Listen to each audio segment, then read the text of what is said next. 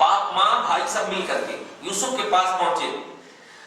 اس نے اپنے ماں باپ کو، سبحان اللہ، کس نے؟ یوسف علیہ السلام نے اپنے ماں باپ کو اپنے پاس جگہ دی، پرسنل عزت کے ساتھ. توجہ دیجیے، قرآن کہہ رہا ہے جگہ دی اور کہا مصر میں داخل ہو اللہ چاہے، یعنی تو امان کے ساتھ، یعنی امن و سکون کے ساتھ پورا ریلیکس ہو کر کے آپ داخل ہو جائیے جہاں آپ رسپیکٹ دیکھیے ماں باپ.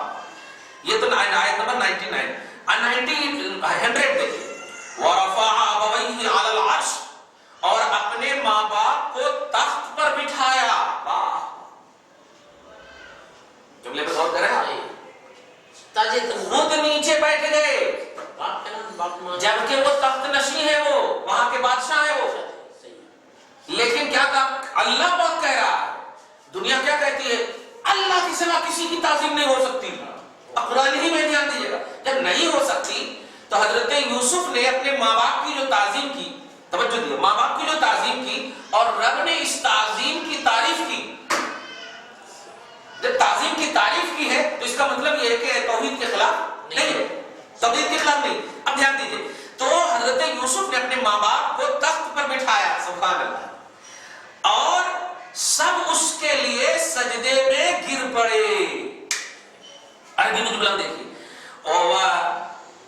وَخَرُّوا لَهُ سُجَّدًا، ساجد کی جمع سجدن، سجد ساجد سجدہ سے ایک دم ورڈ بھی وہی ہے، یعنی اس کا کوئی الٹا معنی بھی نہیں کر سکتے کہ ہم معنی بتا رہے ہیں اپنی طرف سے بتا رہے ہیں، ایڈیٹنگ ہے، ایسا بھی نہیں. ہم بس وہی لفظ بتا رہے ہیں کہ یہ باپ ماں اور 11 بھائی جو انہوں نے خواب دیکھا تھا کہ میں نے سورج اور چاند کو اور 11 ستارے کو اپنا سجدہ کرتے ہوئے دیکھا ہے.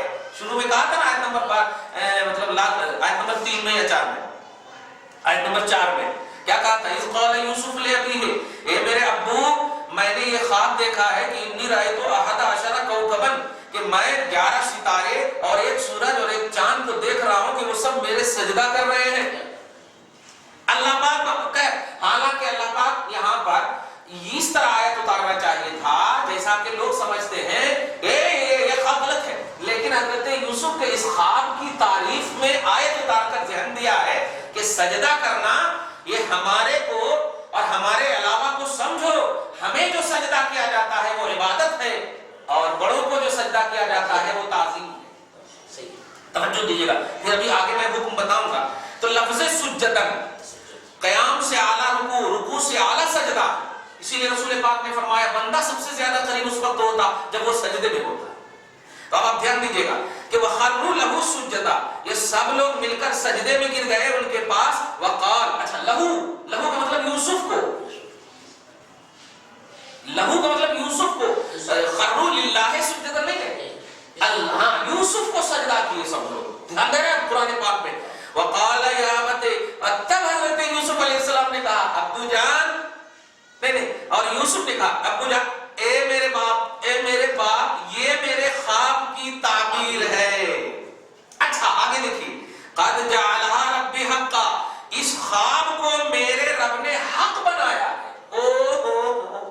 پوائنٹ سے نوٹ نہیں کرے آپ، حق بنا دی اللہ نہیں، پوائنٹ نوٹ یہ کیجئے کہ کچھ لوگ یہ بول سکتے ہیں یہ خواب کی بات ہے، خواب کی بات ہے، یہ بولتے ہیں خواب کی بات ہے، مسئلے نہیں نکلیں گے. لیکن اللہ پاک آگے کہہ رہا ہے کہ یہ حق ہے، یہ خواب نہیں. قد جعلها ربی حقا، تحقیق کے میرے خواب کو میرے رب نے حق بنایا. اس لیے اب یہ بول کر کے نہیں خواب ہے. اچھا اب ایک سوال ہوگا، وہ یوسف کا مسئلہ، سوال یہ ہے کہ کانسٹیٹیوشن آف اسلام ہمارا قرآن ہے نا، تو یوسف کا مسئلہ یوسف کی کتاب میں کیوں نہیں ہے، قرآن میں کیوں ہے؟ یہ ہمارے قرآن میں کیوں ہے؟ ہمارے قرآن میں ہونا اس بات کی دلیل ہے کہ یہ ہمارا قانون ہے، ہمارا قانون ہے. تو اب آپ کو ڈیفینیشن معلوم ہو گیا ہوگا کہ اللہ کو معبود سمجھ کر، توجہ دیجیے گا، اللہ کو معبود حقیقی سمجھ کر عقیدے میں رکھ کر کے قیام کرنا، رکوع کرنا اور سجدہ کرنے کا نام نماز ہے اور عبادت ہے.